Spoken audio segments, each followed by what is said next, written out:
Welcome. Welcome.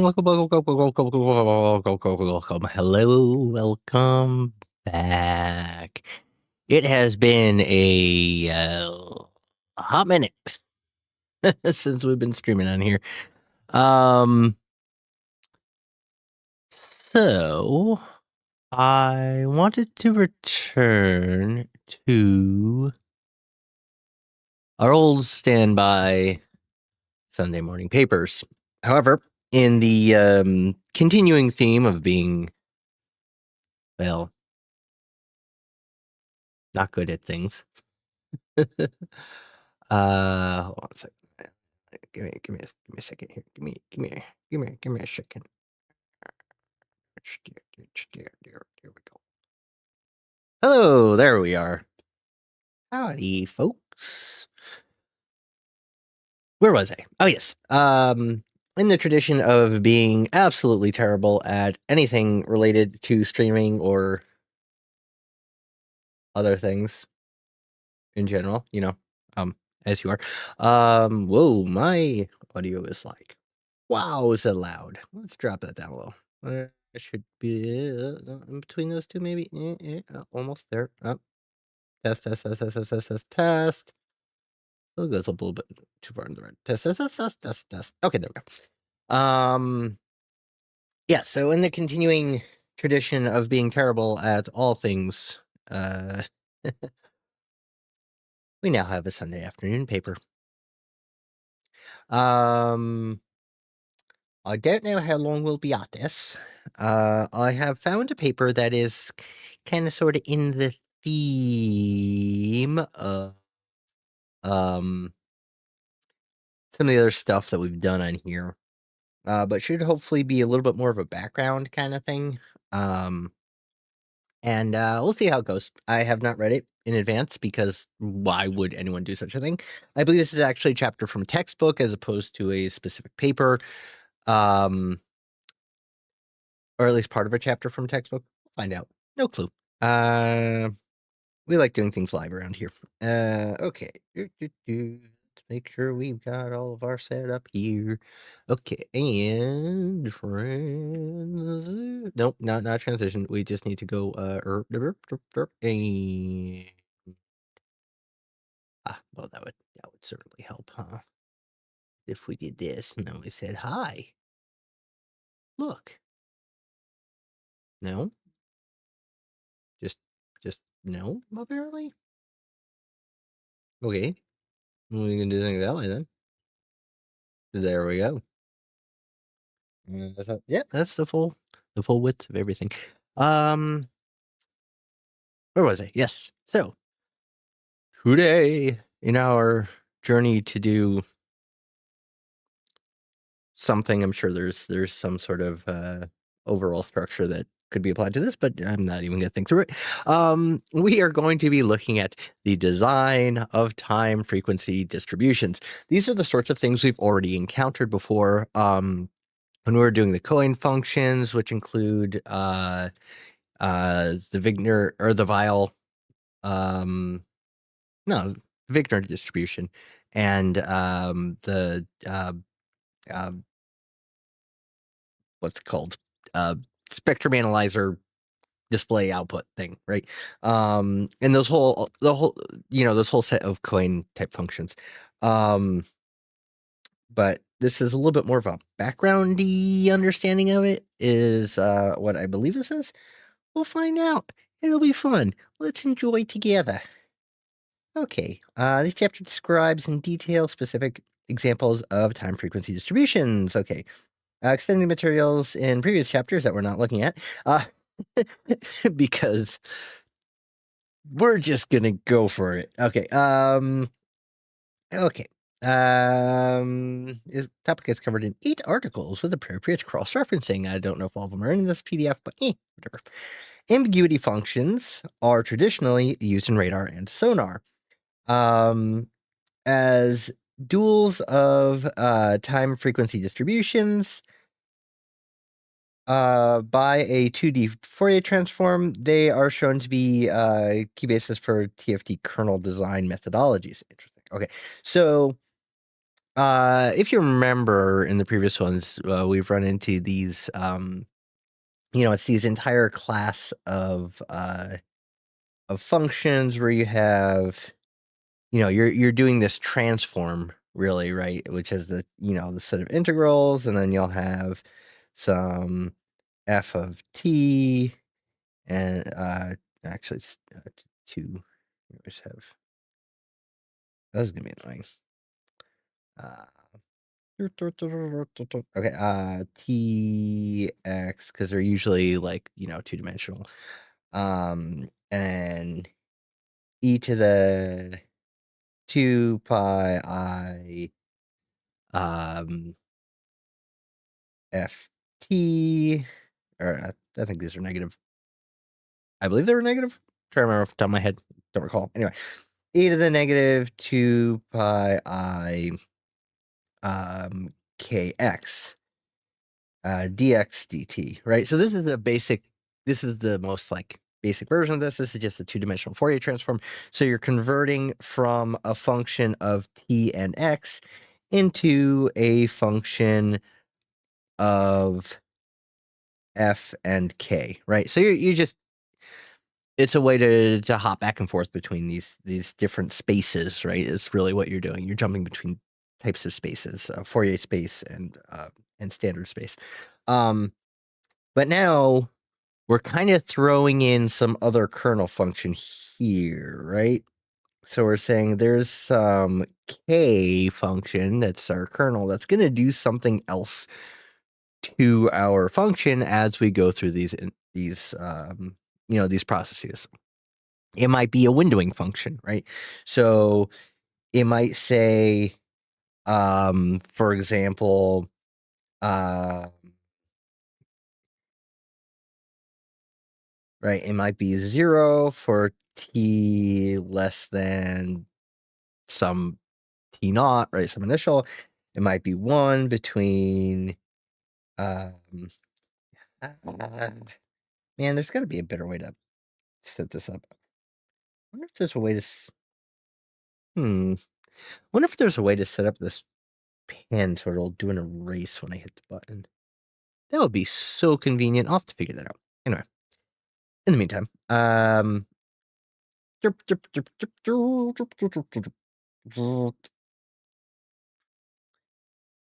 getting good at this. So it might be 1. Yeah.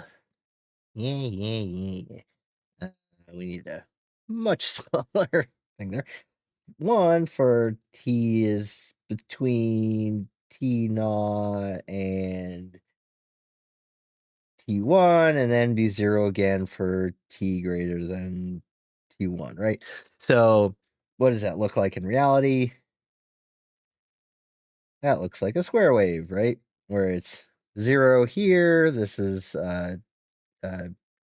t naught, this is t1. It goes from 0 up to 1, and then goes back down to 0, right? And so what would happen is that any of your signal that you're looking at, for example, that falls in these spaces disappears, right? It goes to 0, it's multiplied by 0, and any of the signal that's in this space continues on. So then you've got nothing, nothing, nothing, whatever signal you're looking at, nothing, nothing, nothing, and so that's this is kind of how the spectrum analyzer piece goes, right? Is it takes this square wave and then just slides it along. So at each time period, you're looking at a different part of your signal. So yeah, so there's these kernel.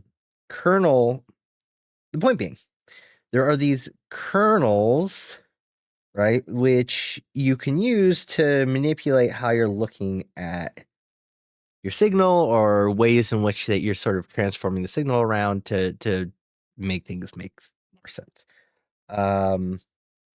Okay. And in that other paper where we were looking at, it was the ambiguity function and the Wigner distribution and a few of the other ones where we talked about the coin functions. All of those were about building kernels to manipulate certain aspects or to bring out certain aspects. it's kind of manipulation. You're really playing around with some of the math that you're including and excluding to try and make sure that you're highlighting aspects of the signal that you care about. Um, but yeah, I talked about some of these, including, I believe, Troy Williams. I think that was one of them. But yeah, so the point being that this K function, this kernel function, could be anything, right? It could be a Gaussian function, it could be a square wave, it could be one, like it is here. And so each of these is technically a different type of distribution that you're looking at. But usually it's K of t, right? And then you can slide that t around. That doesn't have to be. It could be. You could have like a window function x rather than t, and there's all these different ways of sort of doing things. Yeah. So the kernels are important because they're what allow you to remove things that are noise, but they're there because of the math, right? So mathematics is kind of a language of description in this sort of case. In the case of physics or engineering or something like this, the math is sort of a language of description, and like any other type of language that's describing something real that's going on, it is not always exact, right? It's more exact than other types of linguistic descriptions, which is, of course, its advantage. But it's not always perfectly exact, which is why in physics you'll often drive mathematicians insane by, like taking a series expansion, then dropping all the terms after the third term because you don't really care about things after that.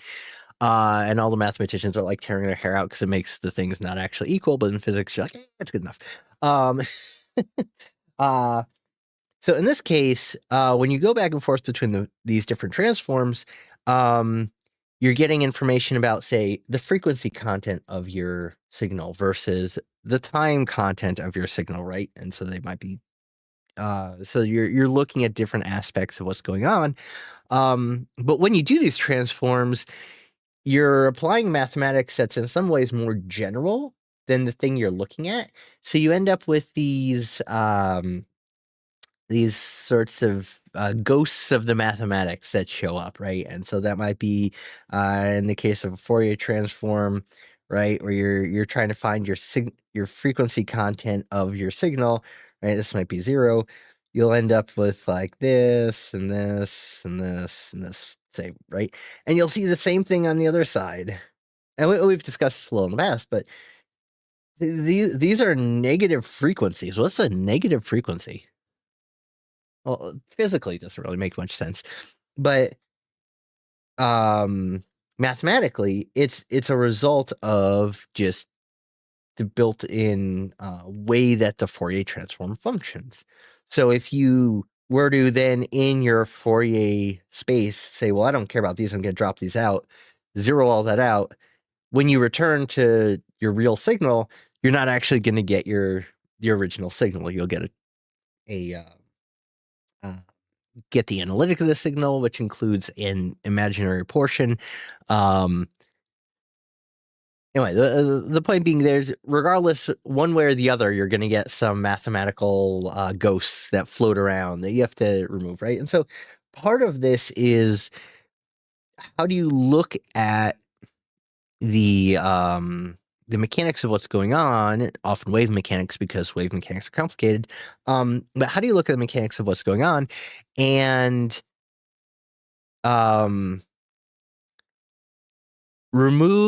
highlight the things you're interested in, right? While removing as many of these unnecessary or unwanted ghosts as possible. That's really what you're doing. Anyway. So, where was I? To better adapt the signal under analysis and achieve higher resolution and concentration performance, we can design an adaptive time frequency distribution using optimization theory. Ooh, that's kind of cool. That could be potentially useful. Anyway, I'm interested. Which is section 5.3.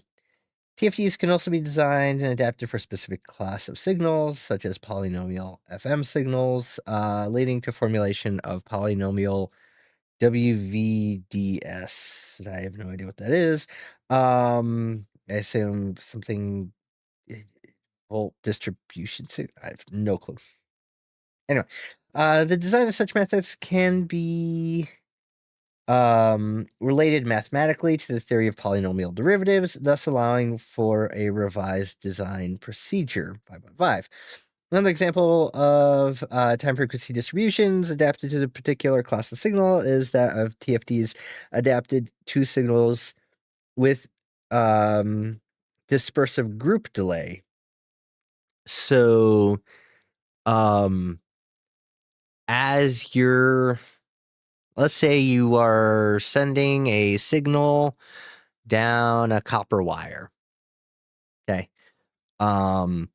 The we could do it. Yeah, it does work on copper wires. It might be a little easier to understand in optics. So let's say you're sending a signal through a piece of glass, right? You're sending some light through some glass. Okay. Well, it turns out that the index of refraction that determines, right, this is n, that determines how the light travels through the glass is actually a function of frequency, right? So certain frequencies will go faster, certain frequencies will go slower. So for example, let's see if I can do this. You know, red light might move faster and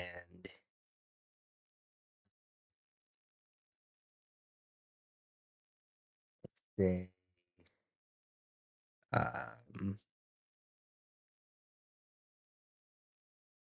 right, with green light, and green light's gonna be a little slower, and then, blue light is gonna be even slower, right? So you end up with this, this differential, this varying, you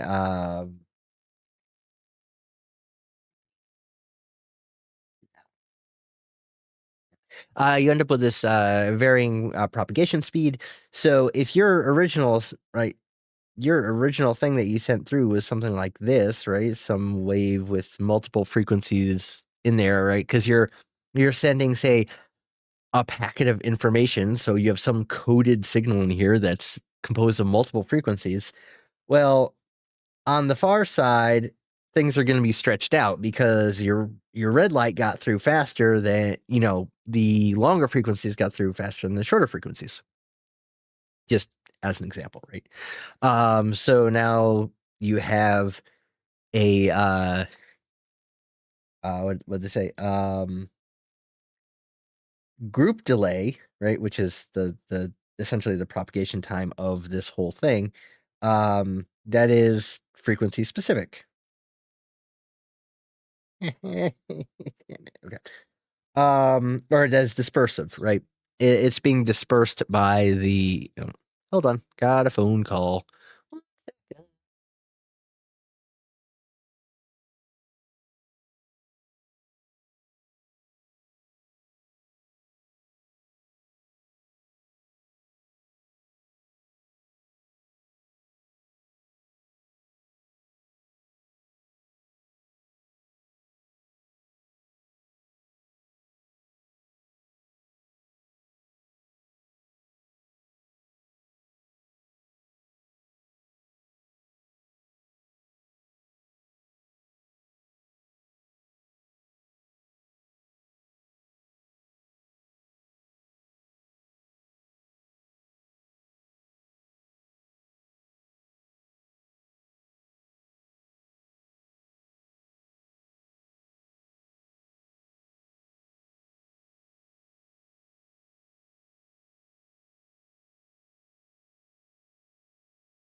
Okay, sorry about that.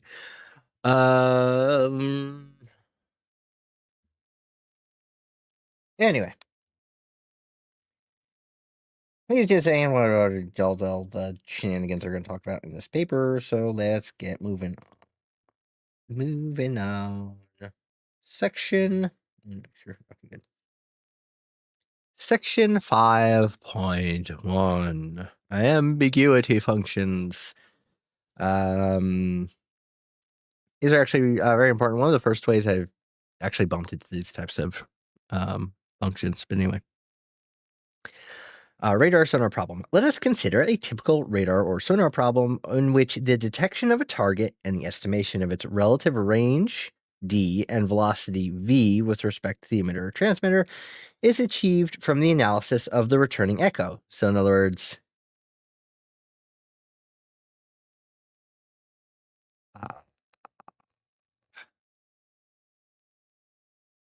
airplane. Yay. Okay. Uh, um, Beep, beep, beep. That happens, right? And then we end up with a return signal. Beep, beep, beep. Right? So our signal goes out, hits the airplane, and reflects back, right? And we are looking at the range and the velocity. Those are the things we want. So we look at the returning echo R of t associated with the given emitted waveform x of t, right? So this would be x of t, and this would be R of t, which is x of t, but affected by the target, right? So you have loss from the propagation, you have loss from the reflection, the radar cross section of the target, and then you have loss from the propagation back. And you also have a change in your frequency based on the movement of this with respect to your transmitter. All right.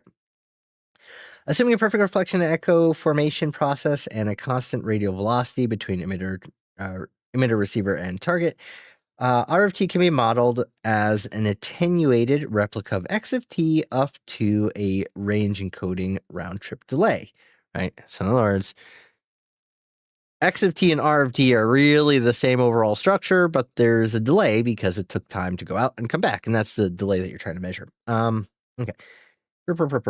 And that's why it's range encoding, because it tells you how far out the range is, and a velocity encoding modification due to the Doppler effect, right? And some observation noise. Of course, there's always noise. On the basis of various criteria, maximum likelihood, Neyman-Pearson strategy, maximum contrast, etc., it is known that a basic ingredient of solving a direction problem is a measure of linear similarity in the L2 sense of correlation. So you're looking at the correlation between the two, between a signal to detect and the actual echo. This is the matched filter principle.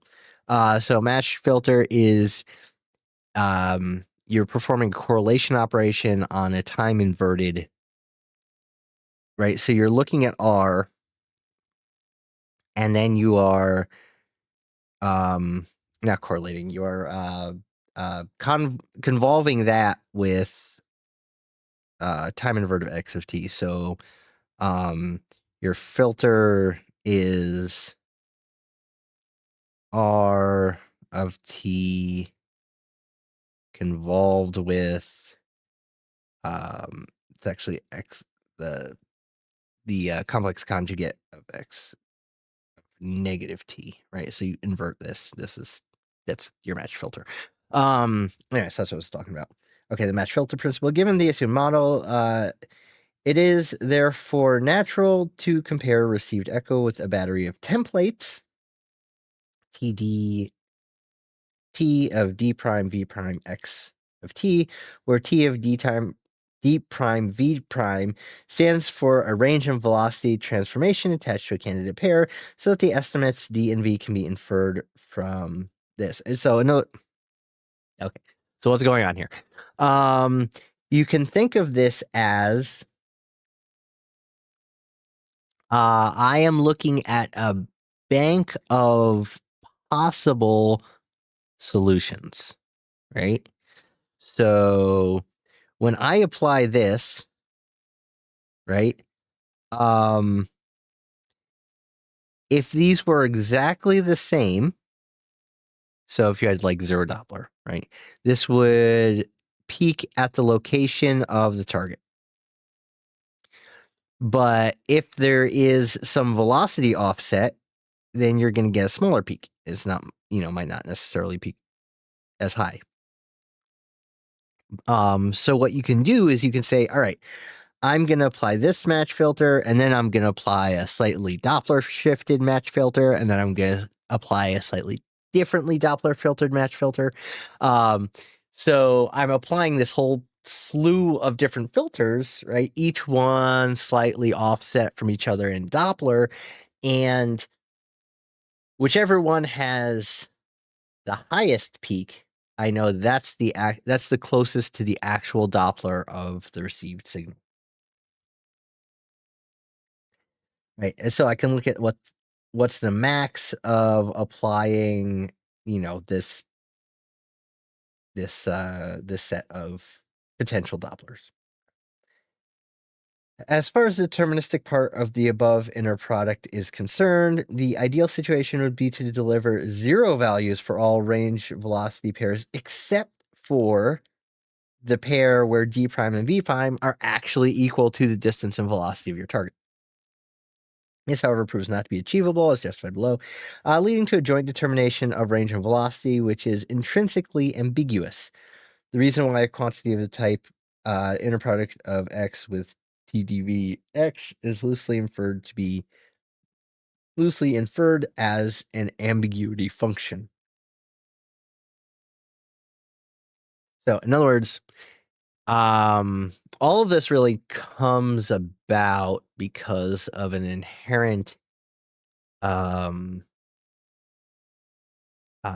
uncertainty.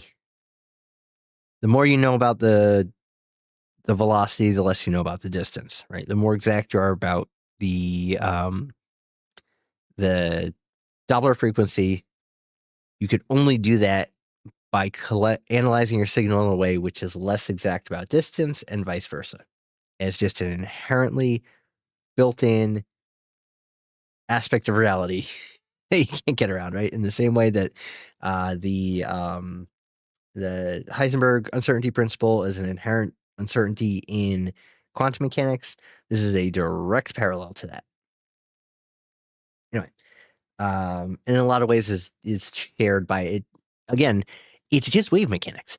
It's all wave mechanics. Wave mechanics is weird and does weird things. It's very complicated. So all of these uncertainties and stuff, they all come out of the fact that you're just trying to operate in wave mechanic world. In order to be more specific about in finding ambiguity functions, care has to be taken into physical consideration of Doppler effect, which accounts for time stretching of the return echo, right? It's being either red or blue shifted, depending which direction the airplane's moving. Narrowband ambiguity function. In the general sense, the Doppler factor expressed as eta equals C plus V over C minus V, where C stands for the celerity of the propagating waves in a considered medium. Why use that word? It's such an unnecessary word. Like, you're adding unnecessary terminologies to this. So C is the speed of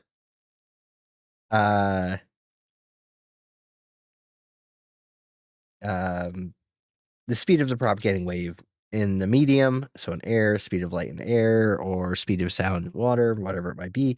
In the radar case, the celerity of electromagnetic waves is C, standard C, which we assume to be relative. Even if we assume a relative target constant, as long as V equals 3,600 kilometers per hour, we end up with a Doppler factor such that eta minus 1 is much, much less than 1, thus justifying the approximation that eta is approximately equal to 1 plus 2V over C. It follows that if the emitted signal is of the form x equals x of t times, this is just a standard single frequency, right? So you have your your amplitude, and then you have your time, your oscillating part of it, where x tilde of t is a complex envelope, right? So you have a complex envelope around a signal or around a single frequency. There's narrow band with respect to the carrier, F naught. The deterministic part, RD of T, of the returning echo, R of T, admits the approximation RD of T, but it's approximately T minus tau times your, times that, where tau is a round trip delay, as defined by there, so that's how much time it takes signal to go out and back, and nu is a Doppler shift, corresponding to this inner product. Oh, I'm sorry. Is a Doppler shift based on the velocity of the target. Oh. Oh, Bubby. That stinks. I'm gonna have to go a little early, it looks like. Shoot. I'm sorry about this. I was hoping to have a longer initial or a longer comeback stream, if you will, of our